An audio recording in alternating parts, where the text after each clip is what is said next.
Felicitous greetings, fellow fanatics. Welcome back, one and all. I'm Adam the Fanatic, and today we're taking a look at Mega Man X-Dive Offline, a platform RPG hybrid by Capcom that is not a gachapon game. I binged this one over the weekend so that I could have a review out early. Is it worth it? Let's dive in and find out. In Mega Man X-Dive, you'll take on the role of a Mega Man fan whose copy of Mega Man X is glitched and somehow drawn in elements from the rest of the series. It's not the first time that I've played a video game about playing video games, but I will say that Retro Game Challenge did a much better job of capturing the feeling. There is a bit of a plot here, with the series newcomers Rico and Via guiding the player through the various stages and introducing them and the enemies you'll be fighting. But really, it's a throwaway story. It's an excuse to do a crossover, and let's be honest, if you're interested in this game in the first place, that's why you're here anyways. Standard stages play pretty straightforward. You can equip two primary weapons which are shared between all characters, and each character has two special attacks unique to them. In the case of the eponymous Mega Man X, he comes with his signature charge shot. Tap once to start charging, tap again to unleash a blast. He also has a homing missile attack, which doesn't require further explanation. Most stages are pretty linear, but many will have 1 to 3 hidden elements that you can find for bonus rewards. For those that played the original gacha version of the game, some of these have been moved or added. And also on that note, they're no longer hidden in challenge mode. I think they may have just combined them all into normal mode, but since I barely touched the gacha version, I'm not certain about this. Eventually, you'll come across various boss fights from all over the series. This includes not just Reploids, but also a number of different mini-bosses to challenge.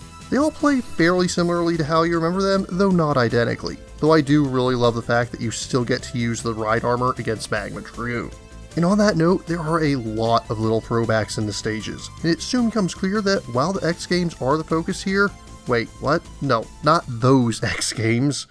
While the X games are the focus here, you'll find that they pull from every sub-series. You have representatives from the Classic series, the Zero series, the ZX series, the EXE series, Star Force, and of course, my personal favorite, Legends.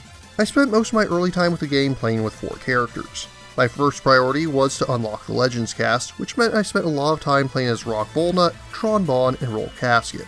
Not long thereafter, I also unlocked X's ultimate armor because why not?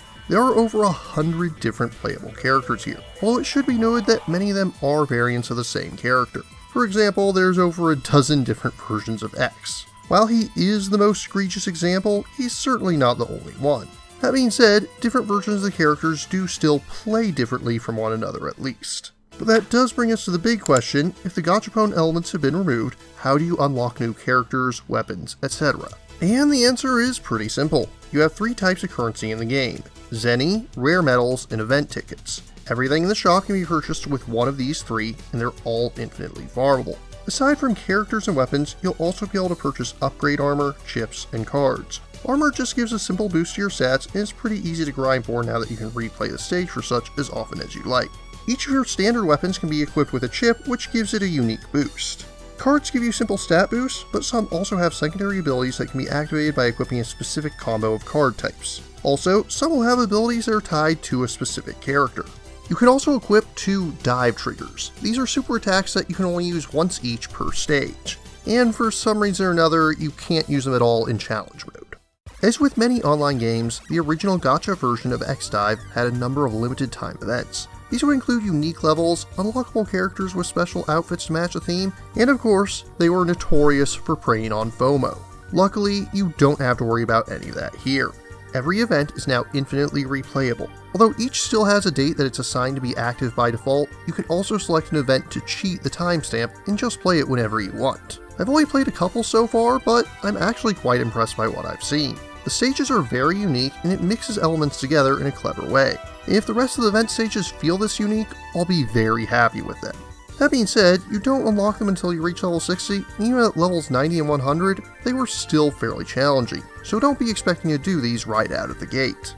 But now that time is no longer an issue, you don't have to worry about rushing to finish them. Unless you want to do something stupid crazy like gain a review of the game out only a week after release. But who would be dumb enough to do that? That being said, the game isn't without its shortcomings. While a lot of things have been fixed and tweaked so that you don't have to grind nearly as much, there is still grinding in the game. And since each chapter is 6 stages long and all stages share a single theme, they do tend to feel a little samey by the time you're done with a chapter, which is to say nothing of the Jacob's Ladder combat gauntlet. Also of note, I do feel that I have to criticize that you're not really given any instruction on how to play the game outside of stages. There's a lot to unlock and upgrade, and none of it's really explained to you in this version. All in all, Mega Man X-Dive is an intriguing game.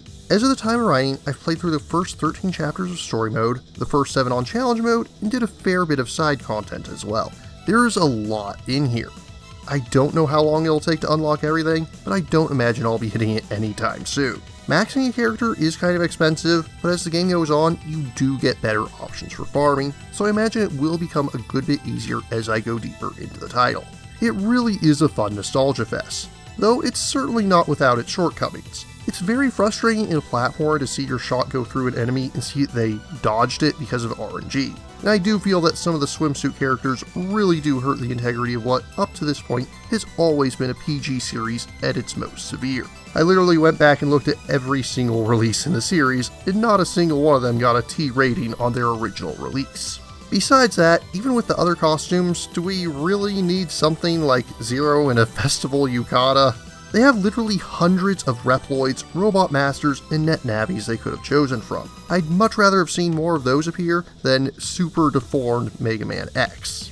That being said, I enjoyed it quite a bit, and I'm sure I'll be playing it for many more hours in the years to come. If you're a newcomer to the series, I'd recommend waiting on this one and picking up some of the Legacy collections instead. But for those of you who are already fans of Mega Man, it's a great trip through memory lane.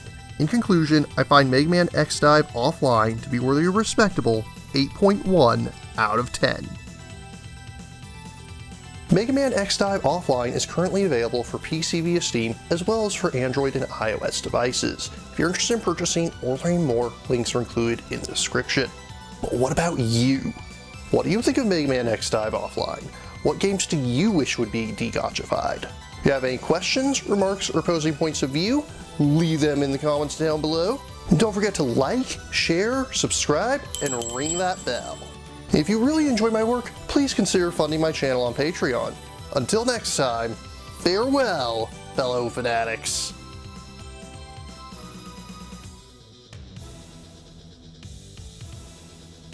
Thank you again for watching. I have plenty more to share with you if you're interested. You can click up here above my head to subscribe to my channel. You can click over here on my monitor to see the most recent video that I've worked on. Or if you prefer, you can click up here to open this mysterious vault and see what video that the YouTube algorithm has picked just for you.